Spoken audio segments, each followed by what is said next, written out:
strokes. Audrey, being the fashion icon that she was, definitely set a tone for so many makeup trends that we see today still. Big, bold, bushy brows, wide eyes, and even pouty lips.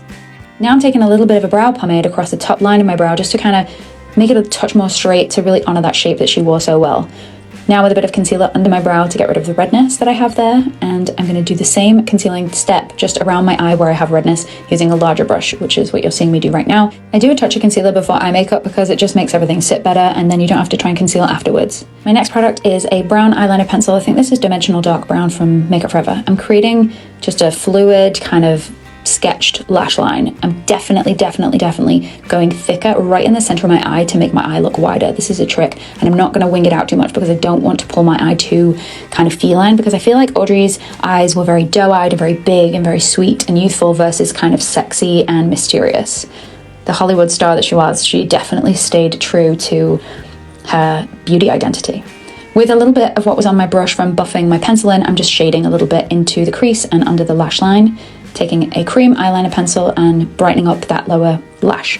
Picking up a little bit of the brown that's on my eye and then just transferring it more to the crease just to keep shading before going in with a liquid eyeliner at the very root of my lash, making sure I use the point of the pen to really create definition. I'm not winging it out too much, I'm just honoring the depth at the lash line and making it as deep as I can. The more depth you can get at the lash line, the fluffier and more impactful your lashes will look. I'm using a lash from my friend Kamara's brand, and I'm just popping the corner that I clipped off just at the tail end of my lashes, making sure to sit them quite high so that they give me a very lifted outside of my eye kind of look. Next, I'm going to do a bit more foundation. This is Luminous Silk from Armani in 3.5. If you didn't know, there is an Audrey documentary out now in the UK, and it's out in the US on the 15th of December. I had the pleasure of watching it, and it was absolutely incredible. She actually used her stardom for good and became a UNICEF ambassador. Now I'm taking a bit of what's left in my brush down my neck just to make sure that I'm the same tone throughout. However, I'm highlighting with a bright concealer versus a highlighter. And I'm highlighting in my T-zone versus my high points because I want a lot of light to come from the center of my face. I feel like that was the thing back then. Very glowy, very ethereal, very youthful, very sweet versus sort of sexy. So this is my technique to do this. Just put some concealer everywhere and blend it in. Use a tiny bit and then add more if you need it, always. So I'm priming my brush next with a little bit of blush to apply to my cheeks. By putting it on the back of your hand and then picking up from the back of your hand just ensures that you won't overdo it. Applying a little on the hairline too, just to connect everything and make it feel like they're part of the same face. Following that with a touch of Byredo mascara. I love this because the wand is very petite and small, so it's allowing me to really get into those front lashes that I haven't painted yet, and it's then allowing me to connect the lashes underneath the strip lash and be in control of how bushy I want them to look. I want them to look bushy, but I don't want them to look fake. For the lip, Audrey's lipstick in this photograph was applied quite specifically. It was quite high and slightly overdrawn on the outer part of the top lip on both sides. Whereas a pouty lip these days would typically just be in the center of the lip, top and bottom. I like this way. I think it's very elegant and very beautiful.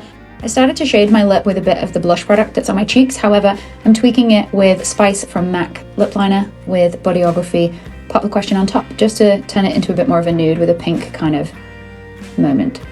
Notice how wide the top parts of the lip is. It's so cool. It's definitely a look and a shape that I will be doing much more of. Now I'm using a bit of NARS Vallarta just on the cheekbones, under the jawline. I'm going to do a little bit in the temples of my forehead area, as well as the tip of my nose and the contours of my eye, just to connect everything. I definitely think when you have a bronzy kind of moment happening, even if it's just for slight shading, it's good to apply it in other places if you can. Definitely check out this documentary. It takes such an intimate look of one of Hollywood's biggest stars and fashion icons. For the best bit, the jewels. I do not have the diamond necklace that was upon her head, but I do have a silver necklace with lapis and pearl, which I got from Egypt one time. If you are going to have fun with a makeup look like this, definitely pull out the accessories. I used a bobby pin just to secure it in place. And that is the end of the look. I had so much fun. I hope that you enjoyed this, and I hope that you learned something new.